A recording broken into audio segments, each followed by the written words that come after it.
John from J.O. Ventures Outdoors, and today I have a 2 for Tuesday. And I have two Kershaw modern knives. Yes, I have some modern knives, of course. And the first one I wanted to show here was actually a Kershaw Leek.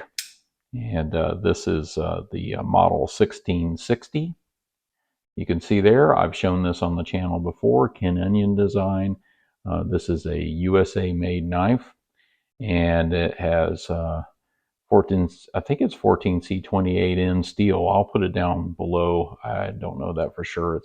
It's assisted opening, and I've taken this entire knife apart and cleaned it.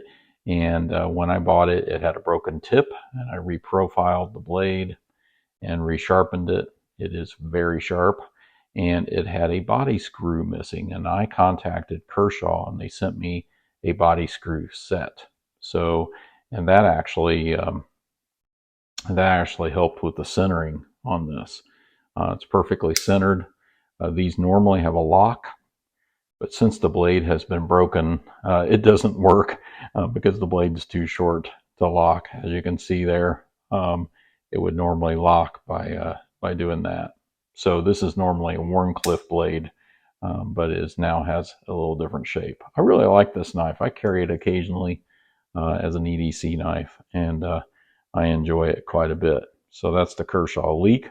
The other one is a new addition to my collection that I'm really enjoying. This was actually an extra. I did some leather work for a gentleman, and I didn't get his permission to say his name, so I won't. But he then threw in a couple knives, and this was one of them. This is the Kershaw Crown. I had never heard of this before. There were a couple of different models, and this one is the larger model.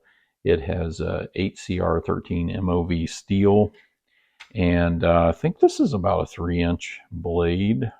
Yeah, about 3 inches, about 3-inch blade. And you can see the markings there.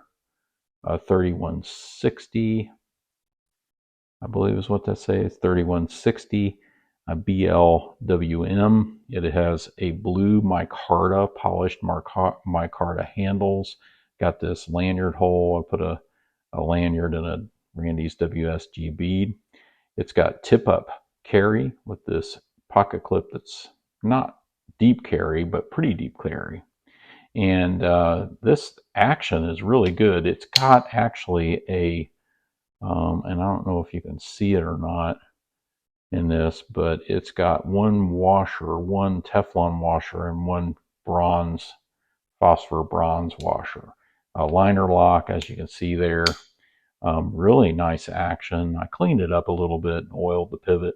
And then I sent it to Big J for sharpening, and he did a great video on that. I'll link it below, and he did a fantastic job sharpening this. I had some problems, and I realized that my problem was I wasn't spending enough time on the lower grits on my Precision Elite sharpening system, so I'll be sure to do that in the future. But I also just kind of wanted a Big J edge on one of my knives, so thank you, Big J, for doing that. I've been carrying this quite a bit.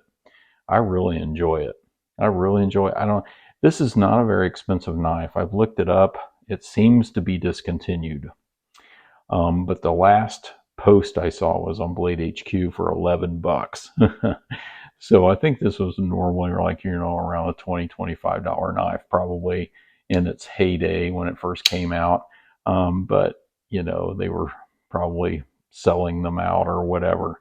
I don't know what the deal was with that, but I don't care. I really like it. I don't know why. I'm just gravitated to it. I've been carrying it a lot recently, and it certainly does cut well with that new edge on it.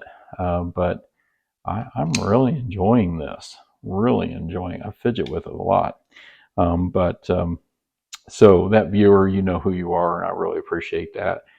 These extras, and I'll show the other one here sometime. It's an Imperial, actually, and it was pretty cool too. I didn't have that model, so I appreciate this and appreciate Big J sharpening it, And thank you to Knife Delights, who started this open tag for the 2 for Tuesdays. And thank you all for watching.